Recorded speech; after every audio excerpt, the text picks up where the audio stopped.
Now we're going to talk about the Korg Monologue filter. Here it is. Along with the other sections in this synthesizer, this is very compact and very focused. So let's have a listen to what the cutoff sounds like. I have a sawtooth coming in from oscillator 1, and we'll just hear how the filter cutoff sounds.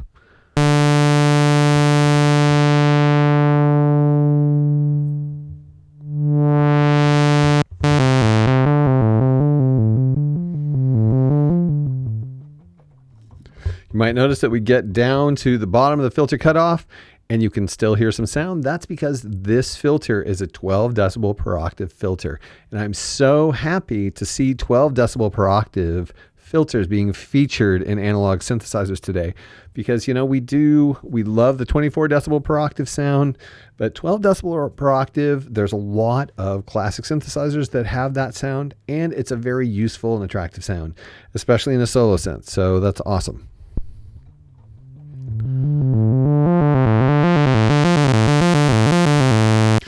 You might also notice there was no clicking. That's all I'm going to say on that subject. Okay, let's have a listen to the resonance. We'll turn it up a quarter of the way there.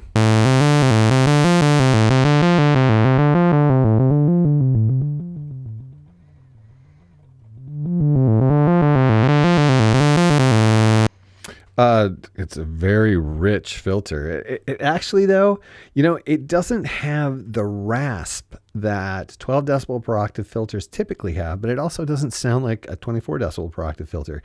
It definitely has a unique character, and I think that's always a good idea to put on a synthesizer, because synthesizers are instruments. They are also tools, but they're instruments. You choose one for its sound and how it suits your needs.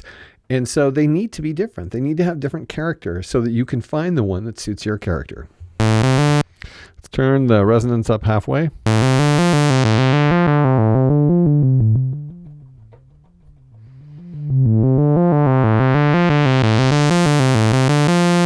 Let's turn it up 3/4. Let me put it just below self-oscillation.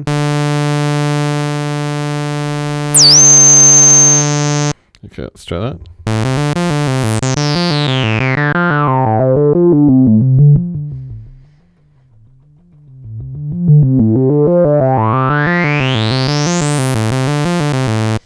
That is a really cool sound. It's kind of reminiscent of a product from the past. I'm not going to name it. And also, we do have self-oscillation. Let's hope this isn't too loud.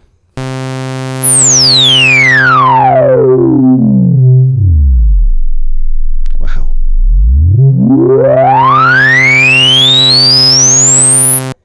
That is a very aggressive self-oscillation. It is largely because it is a 12 decibel per octave filter, and yeah, that's interesting.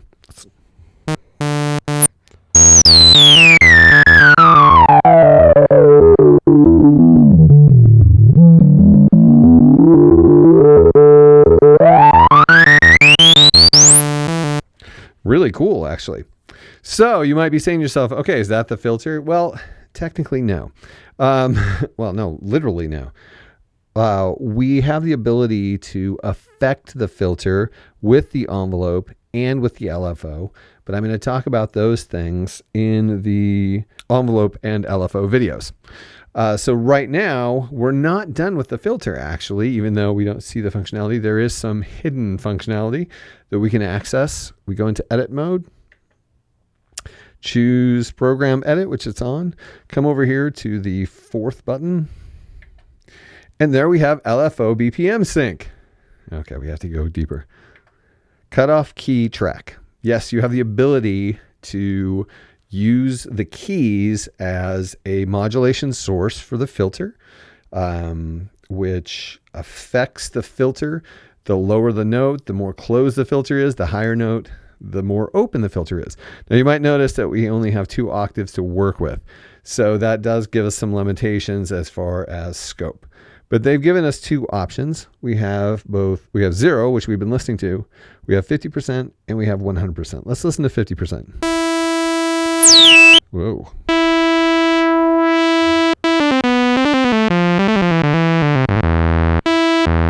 It's relatively subtle.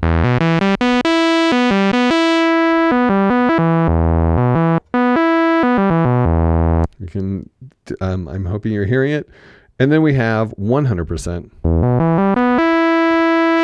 which is a little better. I mean, it's a little more obvious.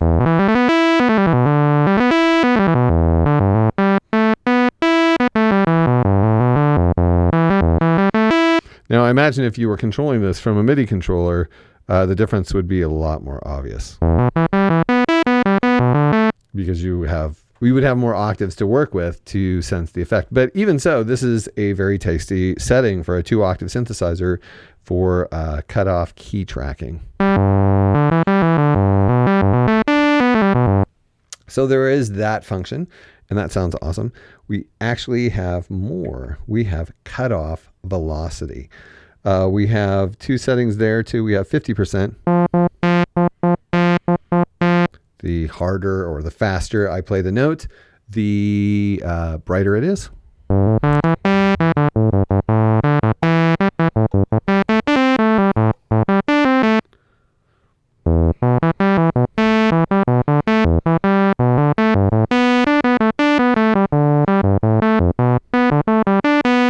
And we can go up to 100%, which I imagine is going to be more overt.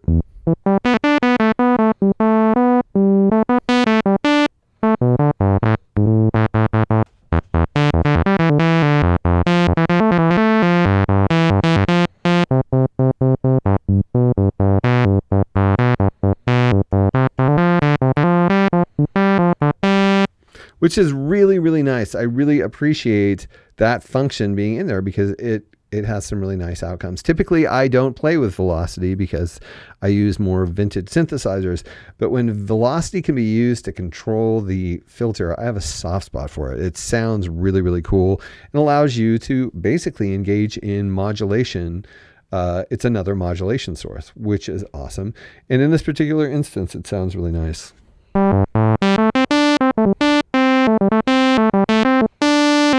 But we will turn it off for right now and go back to the filter. Let's listen to a much more complex sound and how the filter does with it.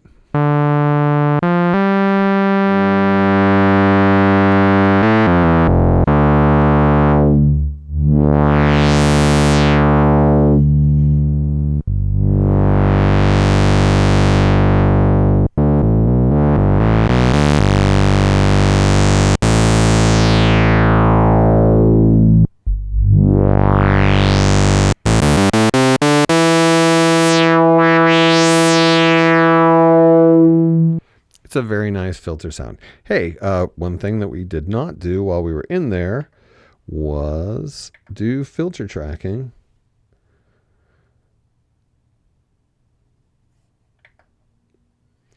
Cut off key tracking, which, oh, I left it on. The self-oscillation of the filter is pretty raucous, but we'll see if we can use it as an oscillation source like we can on some synthesizers. So let's listen. Put it up into oscillation. Ooh, listen to that.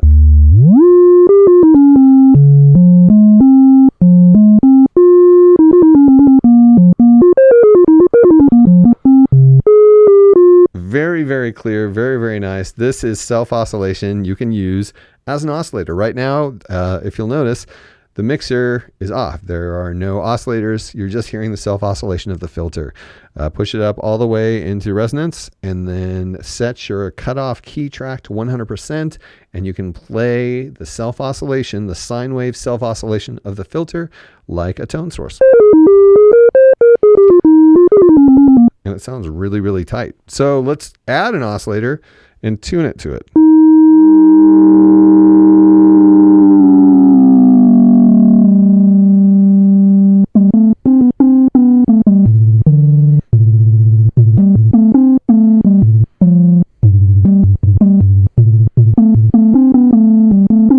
So there we have actually the sound of 2 oscillators. One of them is the filter and one of them is the typical oscillator.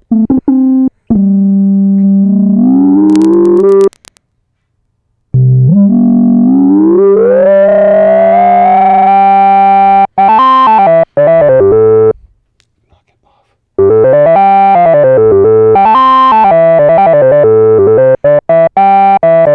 So yeah, you are totally capable of using the self-oscillation as a tone source on this synthesizer, which is awesome. So like you can do cool things like tune it.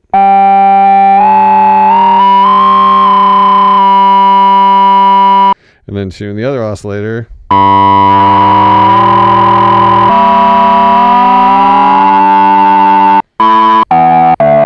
And you can get chords.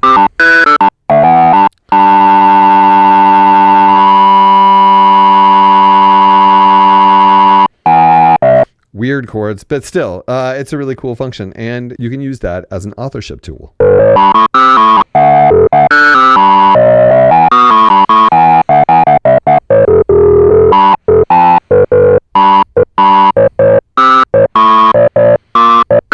And that is the filter, except for how the filter can be modulated by these other functions, which we will cover in the next videos.